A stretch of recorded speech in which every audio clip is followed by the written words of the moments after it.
All right, I'd like to welcome you back to Restaurantopia. For those of you that don't know, we're in Toast's top 35 restaurant podcasts to listen to in 2024. If you didn't hear about that, now you have.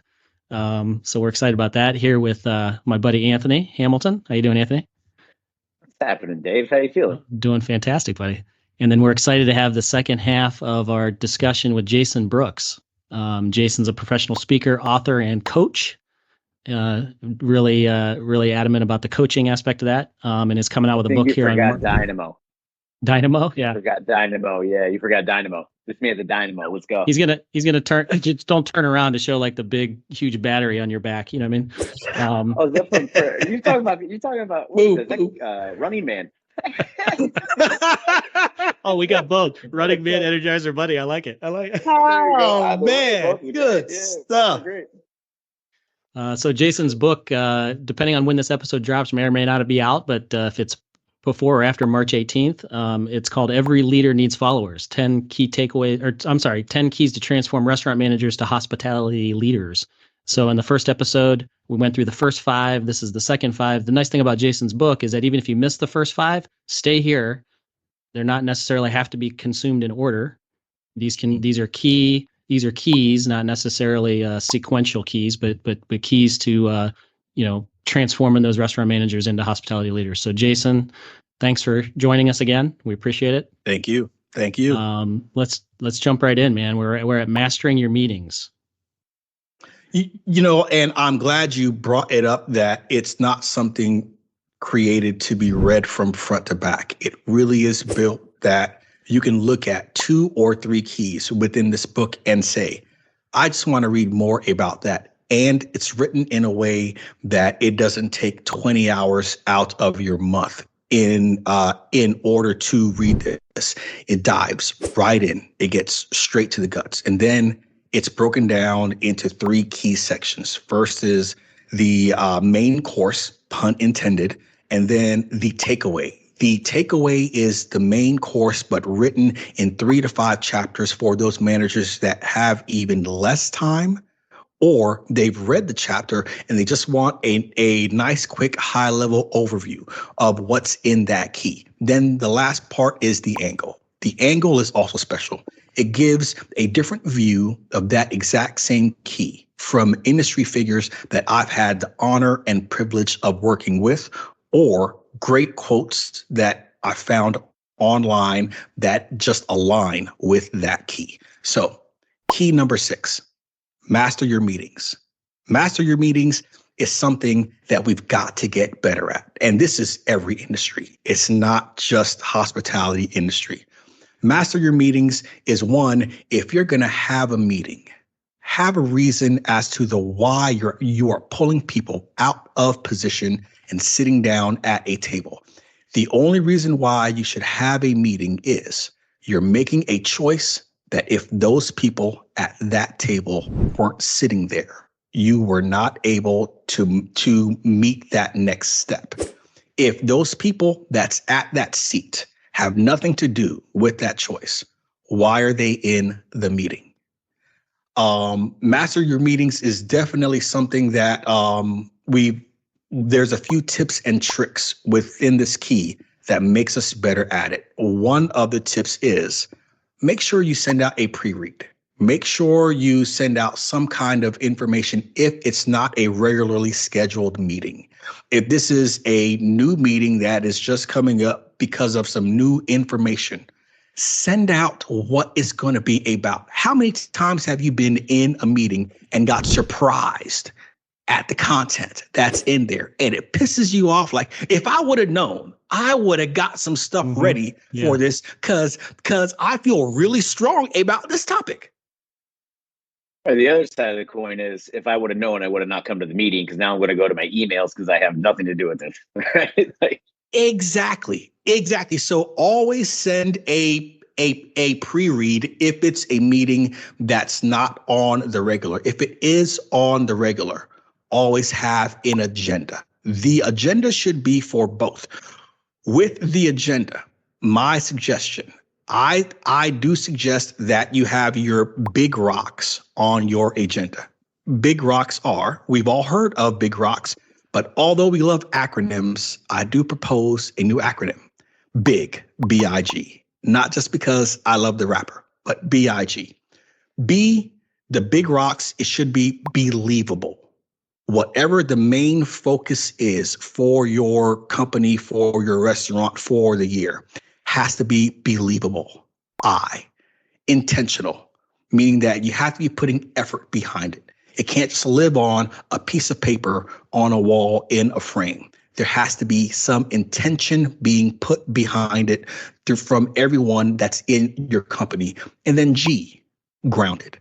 Grounded meaning that if you weren't doing this, your brand, your restaurant, your hotel would not be successful.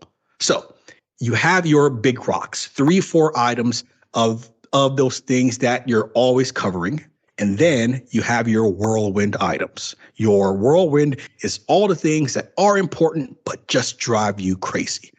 On that agenda, when you formulate that for your meetings, if it's a every week manager meeting, your crew, your team now gets used to what's the content that's coming up. They can be prepared for it. They can help speak to it, things like that. But master your meetings, that key right there helps managers figure out ways to have better, more actionable meetings to help really drive change within their business. Yeah, and I think I was trying to remember if it was Jeff Bezos or Elon Musk that talked about their company policy about meetings. I don't know if you guys have heard this, that if you're in a meeting where you don't feel like you're either getting anything from it or contributing anything to the meeting, you're allowed to just get up and walk out. And nobody even looks like that. Nobody even looks at it as like it's just part of their culture. So I thought that was really interesting. I've wanted to implement it where we're at. We haven't quite got there yet because it seems like there could be some emotional issues, because if I think you should be there and you don't think you should be there, we might have some expectation issues. But that could just be my weak leadership. That could just be my we need to be on the same page here. I asked you here for a reason, Yeah, right. But again, no, that's awesome. So the next key I love because it immediately makes me think of Anthony. And I think Anthony did an episode called Never Stopping, or did I get that right, Anthony? Yeah. That's a play on that Lonely Island movie with Andy Samberg. It was about a pop star. That's where I stole the title from. I'm not sure if you ever knew that or not. But anyway, it's a good. No, I attribute it to you. I don't care. Screw Andy Samberg. I attribute it to you. But this one's never period stop period training period. Yes. Never stop training. That's, again, almost any industry. Whenever we think about, first, the title of the book, Every Leader Needs Followers. In order to be a leader, just because you stand on a chair or on a table thumping your chest, you will never be a leader without followers, period. Having followers isn't a bad thing. And whenever you create that fellowship, you are finding ways for people to always be learning whenever they are with you, because our goal is to leave them better when they left us than when we first crossed paths. One of those ways is to never stop training, and never stop training even leads up to the very last day. Even when someone, this may be controversial, but even when someone puts in a 2-week notice, even when they put in a 2-week notice, you never stop training them. Now, some will say, well, I have 25 employees or 50, and now I have to bring on one more, making it 51. That doesn't change your day. You should always be training that 50th person that put in their 2-week notice. Why? Because you're also trying to train them. You're shifting from training them to be better on your team, and you're now training them how to be successful at onboarding onto another team. 2, you're also training them how to wrap up the things that they have that is going on, answer any questions. Half the time, whenever a person turns in their 2-week notice and it feels like there's 1 foot out and 1 foot in, it's because their manager has stopped communicating with them. Whenever you keep training your employee up to the day they leave, a few things happens. First, the people that also work with them see that you aren't just doing this because they work for you. You're doing it because you want them to be better, period. 2, how many times is it that when that person leaves us and they hop the fence and they realize the grass isn't greener, if we kept training them and kept feeding them all the way till the day they left, what's going to probably happen? They're going to come right on back. Exactly. Feel a lot easier. They're going to feel a lot better doing it. You're leaving that open. Yes. So the never stop training key helps work through some of the ways we can keep that engagement of training past the first 14 days, past 7 days, past 90 days, all the way up until their literal last day. Yeah. No, I love that. I saw and this goes to one of your points in the previous episode too. I was at a conference a few weeks ago, and the speaker was talking about, he was talking about the NFL, and he was saying that in an NFL game, there's, I forget if it was 12 or 16 minutes of actual play time.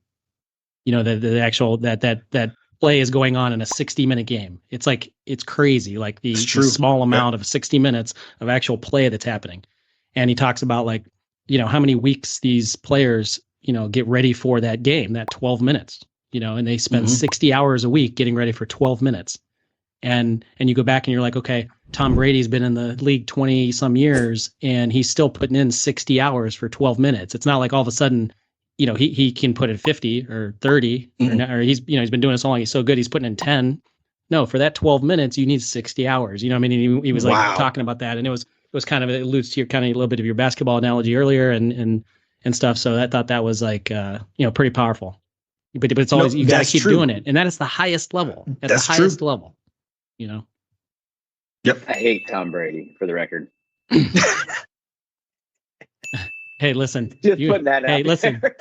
You and me both, buddy. Look, absolutely. Look, I have never been a Tom Brady fan. I do understand, however, what he's done within the league, but that doesn't mean that I have to like him. And when you put it that way of all these years and still putting in that many hours in order to make sure that for the 12 to 16 minutes of actual gameplay, that's dedication. That's that never stop training. 100%. That's the mentality that has to be there. Yeah, no question. So the art of giving feedback. I love this one. Because this is one I'm sure a lot of restaurant managers struggle with. I thought we're like really good at yelling in the air of a cook, telling them how much their sauce sucks. I thought that's the feedback that we are supposed to give them. Dude, your sauce sucks. Good at that.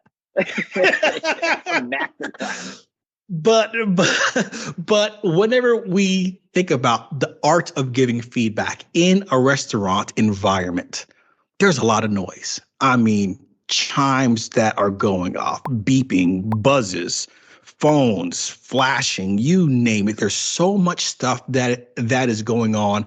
And your team is taking all of this in while standing up in a fast moving environment that we're literally counting seconds on. And whenever we walk by and say, whatever, we have to think about how much of that are they actually catching? How much of that is from when we're telling them, make sure you do this and food safety and check this and this timer. And then we walk up and we keep talking to them.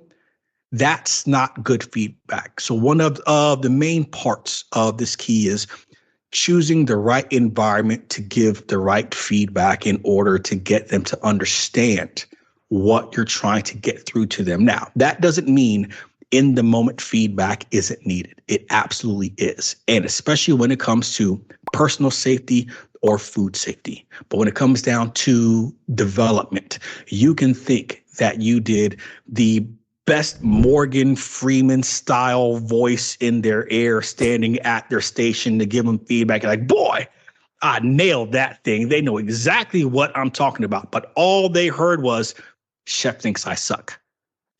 So you have to find ways to bring them out that environment, because it's funny.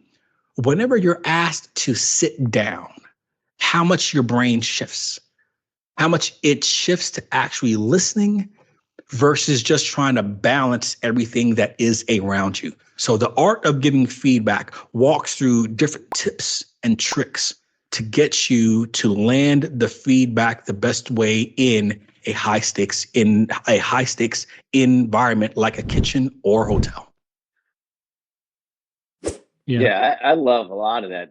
Obviously, environment is crucial too, and I like that. On that tone is important. And I go back to what my daughter and I were talking about the other day with our dogs, and it's like our dogs are great, but they don't necessarily understand the words as much as they respond to the tone, right? Mm-hmm. And I think that may be one of the most important parts of leadership is the tone of voice, and just it goes back to how you say things, right? It's not what you say, it's how you say it. The old cliche is so true in this regard.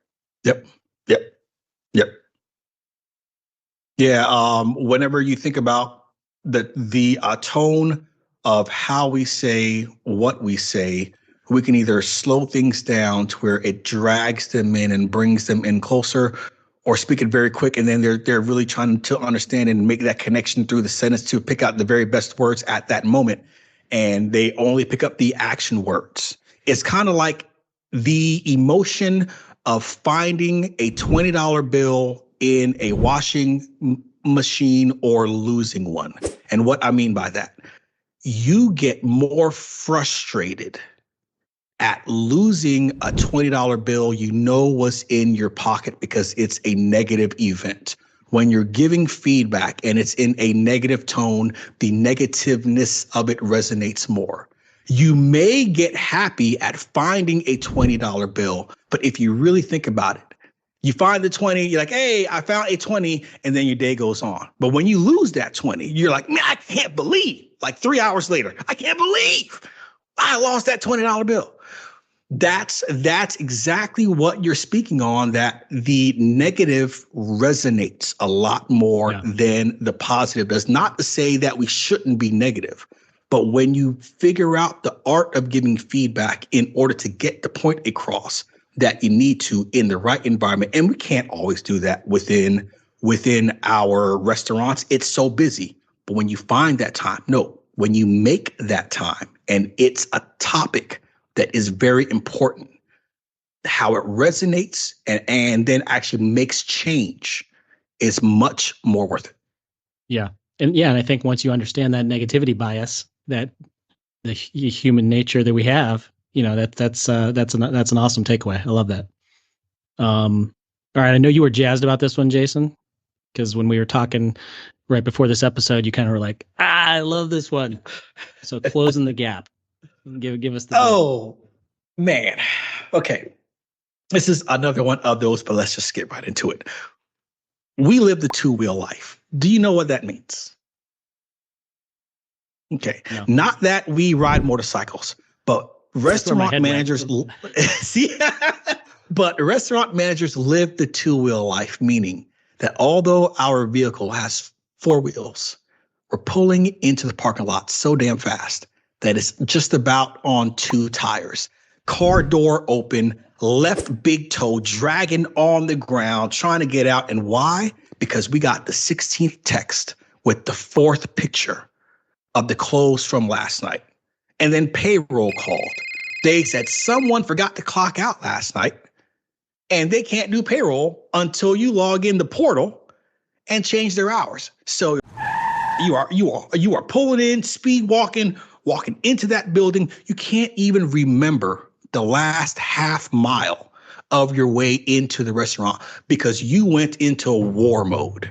Your mind was, okay, I just got to focus because when I get there, it's going to be chaos. You walk in, you help with the front counter, knock down that line, you get online, knock down some third-party orders, finally get in, you put in your truck order, log into the portal, get your stuff going, woo! But now you are on fire. Your heart's beating 90 miles per hour, and you're walking around like the Terminator, head on swivel, 20 feet out, 20 feet wide, looking for the next fire. And you just know that, girl, I am on fire. You're walking out front. You are touching tables. You're doing laps like NASCAR. you point things out to clean, and then you work a triple double. You get home that night and you're like, woo, 2 high fives. I was on fire, girl. I'm about to pass out. Pass out, wake up the next morning, and then you hear that ding, and it's your phone. And it's a guest feedback. And on the guest feedback, they gave you a 2 on clean. You just about flipped the nightstand. They lying. I was there all day. I worked a triple double. The restaurant was clean. I was doing laps like NASCAR. I was touching tables. But there's a gap. There's a gap between what the manager sees and what the customer sees. The manager is walking through the restaurant like the Terminator, 20 feet wide, 20 feet out. Their heart's pumping fast, and they're in a kitchen with highly designed lights to pick up specks of things so we can clean better. Ask your local health inspector. They walk around with those light probes, checking to make sure the lights are at a certain brightness at certain points. Your customer, though, they are pulling up, they're viewing it from the curb. You don't even remember the curb whenever you pull up to your restaurant. If I ask any manager, picture your restaurant, they would picture the sidewalk in front of the restaurant, and then the wall, and then the people and the processes. Ask a customer, picture a restaurant. They're viewing it from their car, and they can see it from the curb all of the way. And then as they're pulling in, does someone live here? Is there trash that's in the parking lot? And then they've learned this trick. Whenever they walk up to the restaurant door, they check the little sliver to see if the door is unlocked, because during COVID, dining rooms were shut and they don't want to dislocate their shoulder. So they're like, oh my gosh, it's open. So then they walk in, their eye pupils actually get wider because dining rooms are designed to be darker. So since their eye pupils are actually wider, they're starting to pull more in. They sit down, they have a seat. Whenever they have a seat, their eyes and their chin, their neck naturally rest forward, which means it's 3 feet high and lower in a dim area, but the pupils open wider. The manager, the average 5'6" manager, is walking through the dining room like NASCAR, 5 feet up. Clean that table, clean that, But the view of the bright lights from the back and the dimness inside the front, the slowed heart rate of the customer to the fast one from the manager causes a huge gap from everything from pulling in to sitting down to leaving back out. This key, closing the gap, helps to close the gap between what the customer sees and what the manager sees. A few tips and tricks in there to help close that gap. Boy, that was another. Anthony, I see your hamster going. Mine is too. Yeah, I feel like writing a book after this. Let's do it. We can make a 3-author book next year. Let's get the thing started. It's what you talked about in the orientation process, right? And as far as like taking the employee out front beyond the curb and taking it in from the customer's perspective. It's so important. We don't do it often, to your point, because we get caught up in a daily grind. You're already at work with your hair on fire. It's not often we take a step back and be thoughtful, right? And gain that different perspective. To actually sit down and eat or dine in your restaurant too is another one. Or even just sitting at the table to get that point of view so you can see the side of the table, not just the top of the table. And I know that's simplistic, but that's exactly what you're kind of talking about here, right? In its most simplest Spot on. It's just the perspective is different. You're absolutely right. I got nothing to add, man. You nailed it. Yeah. And it's those small little details. And we've talked about it before. Like, when's the last time you were a customer of your restaurant? You know what I mean? And went in and, we've talked about, like, have you ordered the carry out and drove it around for an hour and then opened it up and what did it look like and smell like and taste like? And, you know what I mean? So all those things, like, that's dynamite stuff, man. I love that. Closing the gap. Love it. That's it. Then the next one, the last key number 10. Again, any industry can work on this. We still have to work on this within the hospitality industry, and that is using the power of influence. And why I chose this as a key is because, one, we use this term way too much, whether it's a multi-unit manager speaking to a manager or a owner speaking to a multi-unit manager. You have to know how to use your power of influence whenever you're visiting restaurants, you don't control influence. People think that they do. You do not control influence. Influence will attach itself to anything anyone does. It doesn't matter whether it's good or it's bad. Whether you told them, watch me do this and then do it just like me. It doesn't matter. It attaches itself to every single thing that we do. So the caution on this key, the main part of this key is the power of influence is everything that you do, whether it's someone that you are directly over or not. And half the time, the influence that you're leaving behind is when you think no one is looking or when you think no one is listening, because that's when they really are. And having the conscious of being effective of what you're leaving behind when you leave through that power of influence. And it walks you through certain studies that's been done over the last 50 years that's helped shape the way, not just the way, the books we read, the seminars that we sign up for, social influence.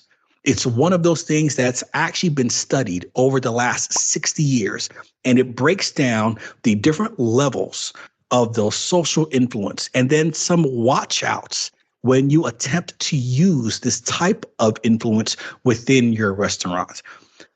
All 10 keys are very actionable items that gives you the goods, the bads, the watch outs, similar situations that you can use them in, but it's a great read to, again, never lead alone again.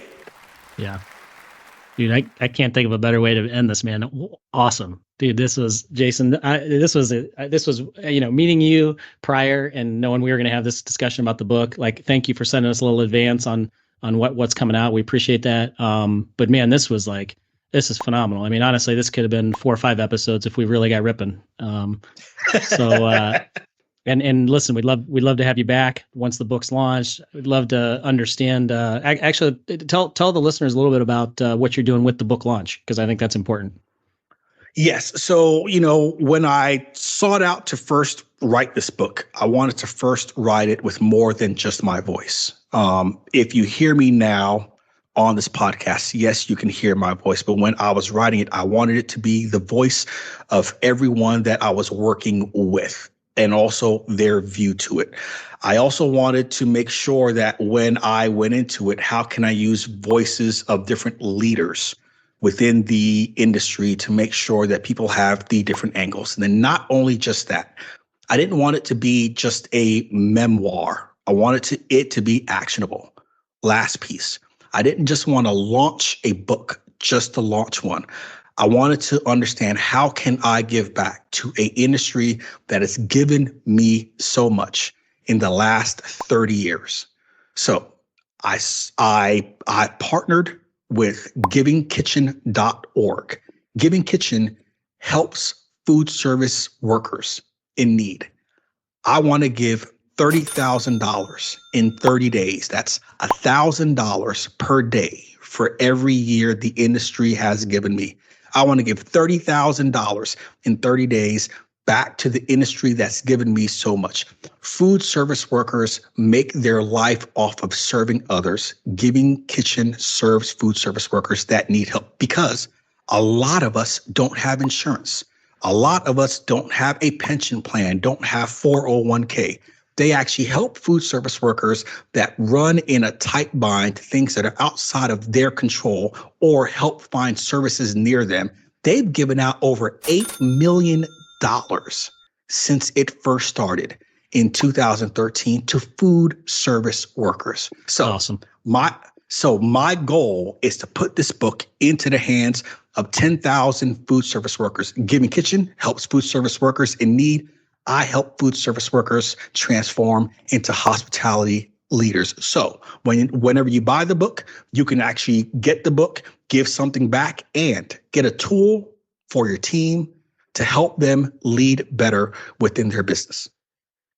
Jason, love that. We're going to have some copies coming into Cleveland, Ohio, no question. We're going to support you on that. There'll be a link in the show notes to be able to purchase Jason's book as well to do that. And again, even if you're listening to this past that first 30 days, you're still going to be helping people with transforming restaurant managers into hospitality leaders. So Jason, where can everybody find you out there on the interwebs? You can reach me at jasonebrooks.com. You can find the book at jasonebrooks.com/every leader. I am on Twitter at 2lead and succeed. That's the number 2, lead and succeed. And you can find me on LinkedIn, Jason E. Brooks. And I do hope to meet every single restaurant manager that's looking to excel themselves. I think that coaching should be a absolute foundation for every manager hire. 6 months of coaching off the rip. Why? Because that's going to leave our businesses a lot more profitable, build more sales, and retain a lot more people when you balance managing, leading, and coaching, and then repeating that. Yep. A rising tide, how's that? What's that quote? Anthony, help me. Rising tide raises all rising ships. tide rises all ships. Yeah, for That's sure. correct. Anthony, what do you got as we wrap up? Nothing. I have a feeling this isn't the last we're going to hear from you, Jason. This is incredibly dynamic, man. Incredibly helpful. Your insights are both tangible, actionable, and inspiring. Quite frankly, I'm blown away by this 2-part series, and thank you for spending the time with us. I greatly appreciate it, as I'm sure a bunch of other people out there will too. No questions asked. I am thankful for the invite. Hillcrest Foods, keep doing what you're doing. You guys are absolutely amazing. It's love, time, passion, knowledge.